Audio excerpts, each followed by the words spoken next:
line number 2 سورۃ انفال کی آیت نمبر 13 سے اعوذ باللہ من الشیطان الرجیم بسم اللہ الرحمن الرحیم ذالکم فذوقوه وَأَنَّ لِلْكَافِرِينَ عَذَابَ النَّارِ يَا أَيُّهَا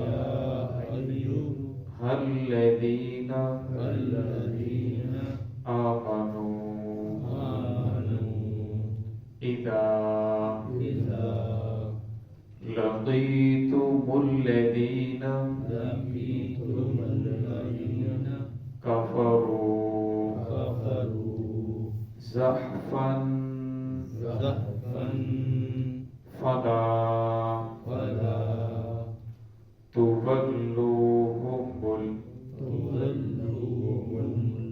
الأدبار ومن يولهم يومئذ دبره إلا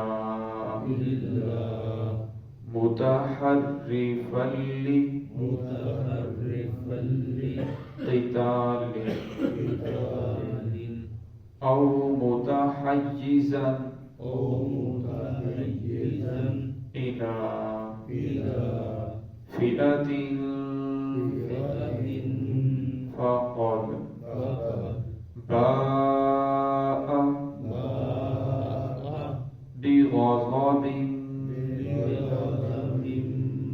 من الله ومأواه جهنم وبئس المصير. بسم اللہ الرحمن الرحیم ذالکم فذوقوه وأن للكافرين عذاب النار يا أيها الذين آمنوا إذا لقيتم الذين كفروا زحفا فلا تولوهم الأدبار ومن يولهم يومئذ دبره إلا متحرفا لقتال أو متحيزا إلى فئة فقد باء بغضب من الله ومأواه جهنم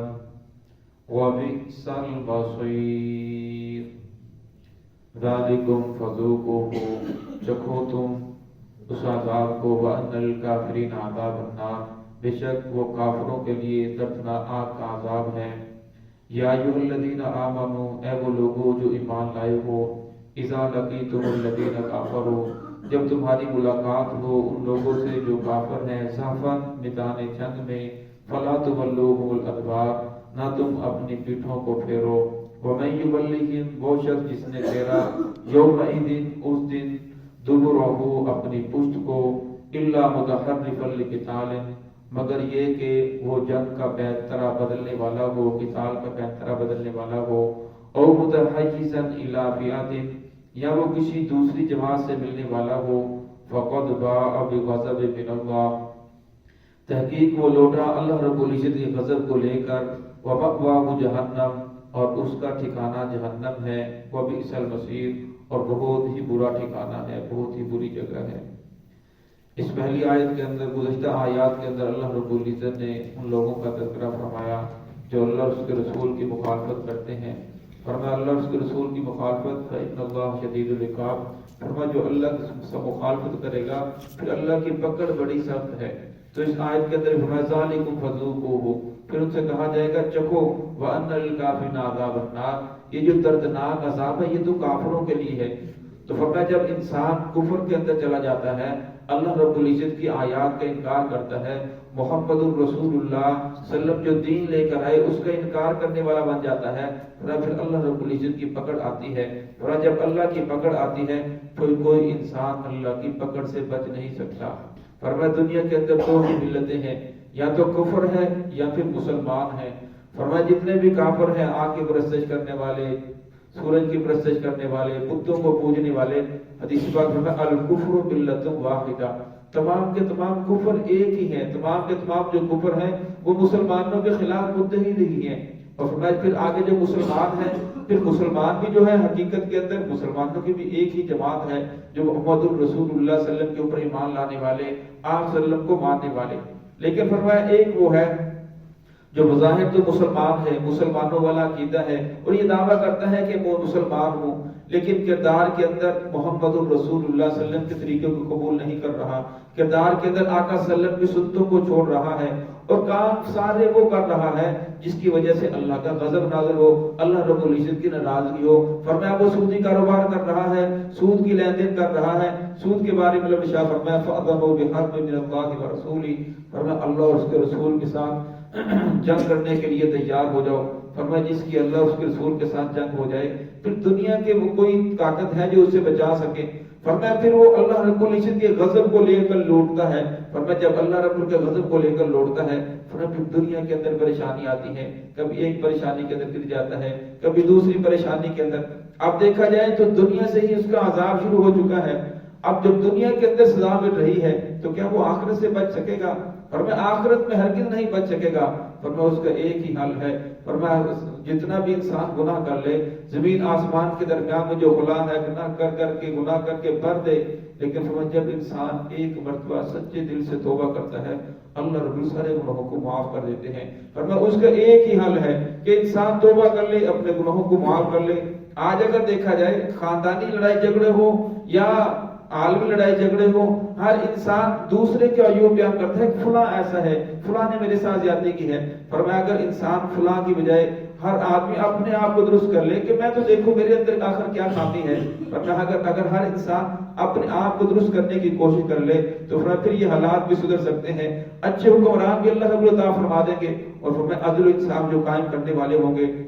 فرمایا پھر ساری دنیا کے اوپر اللہ رب العزت اسلام کو رائج بھی فرما دیں گے، اور فرمایا پھر دنیا کی زندگی ہے وہ بھی جنت بن جائے گی۔ لیکن شرط یہ ہے کہ ہر فرد جو ہے وہ اپنے طور پر اپنے دامن کو سامنے رکھ کر اس کے اندر غور و فکر کر کے اللہ کے حضور توبہ کر لے۔ فرمایا اگر توبہ نہیں کرو گے تو فرمایا فذوقوا العذاب، فرمایا پھر تو عذاب کو چکھنا پڑے گا۔ پھر اللہ رب کہیں گے کہ جب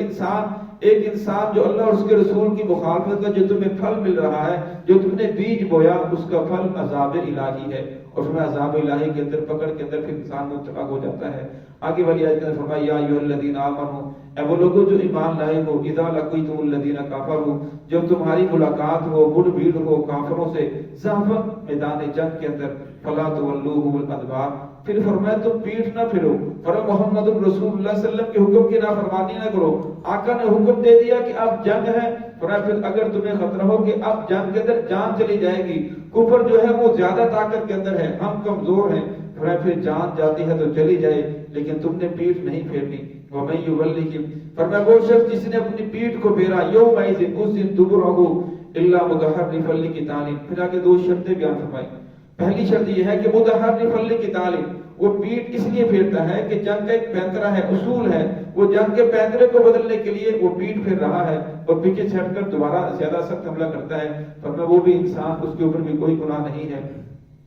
اور متحیزاً الی فئۃ، فرمایا یا وہ کسی جماعت سے ملنے والا ہے جو اس طرف دستہ جنگ کر رہا ہے یا پیچھے جو جنگ کر رہا ہے، اب وہ کمزور پڑ رہا ہے، وہ ان کو چھوڑ کر پچھلوں کی طرف بھاگتا ہے تاکہ وہ ان کے ساتھ جا کر جنگ کرے، تو فرمایا یہ بھی اس سے مستثنا ہے۔ فرمایا جو اس کے علاوہ محمد الرسول صلی اللہ علیہ وسلم کی بات کو ٹھکرا دے، جنگ کو چھوڑ دے، پیٹ پھیرے، تو فرمایا فقد باء بغضب من اللہ، تحقیق وہ لوٹا ہے اللہ کے غضب کو لے کر، ومأواہ جہنم، اس کا ٹھکانہ جہنم ہے، وبئس المصیر، اور بہت ہی برا ٹھکانہ ہے۔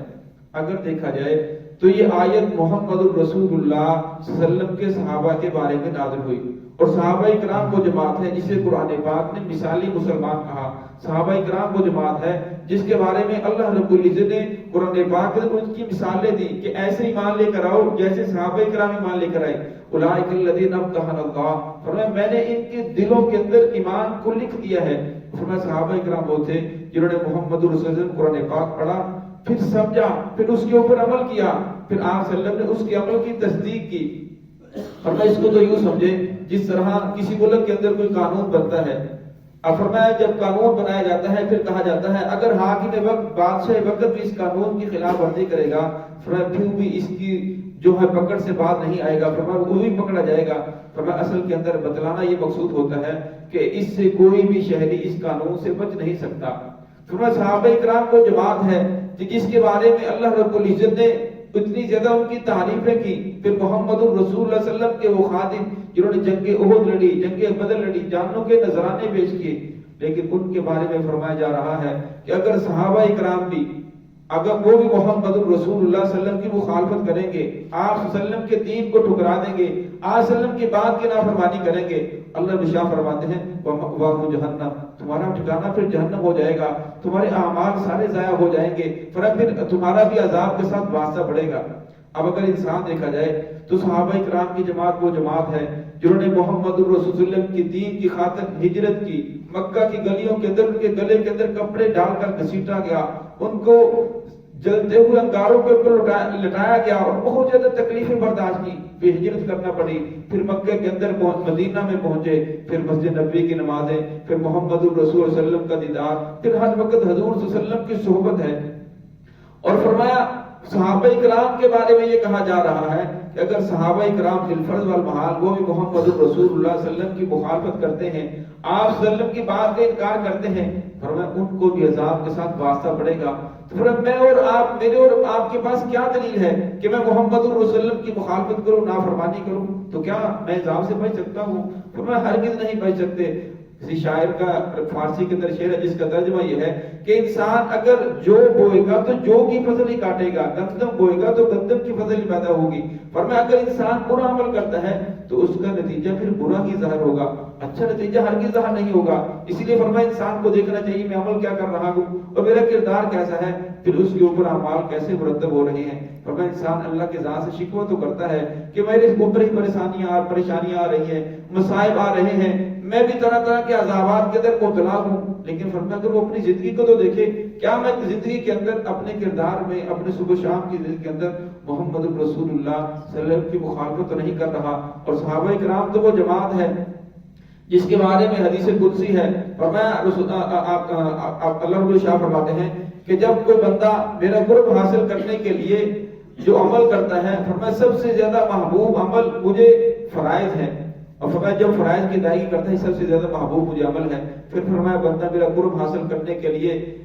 نوافل کا اہتمام کرتا ہے، فرمایا حتیٰ کہ وہ ایسی اس کو اس جگہ تک پہنچ جاتا ہے کہ میں اس کی آنکھیں بن جاتا ہوں جس سے وہ دیکھے، اس کے کان بن جاتا ہوں جس سے وہ سنے، اس کے ہاتھ بن جاتا ہوں جس سے وہ پکڑے، اس کے پاؤں بن جاتا ہوں جس سے وہ چلے۔ فرمایا جب بندہ مجھ سے سوال کرتا ہے میں اس کے سوال کو فوراً پورا کرتا ہوں، اور جب وہ مجھے سے پناہ مانگتا ہے تو میں اسے پناہ دیتا ہوں۔ لیکن فرمایا کہ اگر صحابہ کرام جس کے بارے میں اللہ نے شاہ فرمایا، لیکن فرمایا اگر صحابہ کرام سے بھی نافرمانی ہو جائے تو اللہ کے عذاب سے بچ نہیں سکتے۔ اس لیے فرمایا کہ انسان ہے غلطی ہو جاتی ہے، نافرمانی ہو جاتی ہے، اللہ رب نے توبہ کا دروازہ بند نہیں کیا۔ فرمایا انسان کو روزانہ شام کے وقت اپنے اعمال سے توبہ، جو برے اعمال ہوئے اس سے توبہ کرے۔ اگر روزانہ کے اعتبار سے صرف 5 منٹ بھی محاسبہ کرے کہ آج میری ذات سے کتنے لوگوں کو تکلیف پہنچی، کتنے لوگوں کو فائدہ پہنچا، میری ذات سے کتنے اچھے اعمال ہوئے، کتنے برے اعمال ہوئے، تو پھر ہر انسان کا ہر آنے والا دن بہتر سے بہتر ہوتا چلا جائے گا۔ دعا ہے کہ اللہ رب العزت ہم سب کو صراط مستقیم پہ چلنے کی توفیق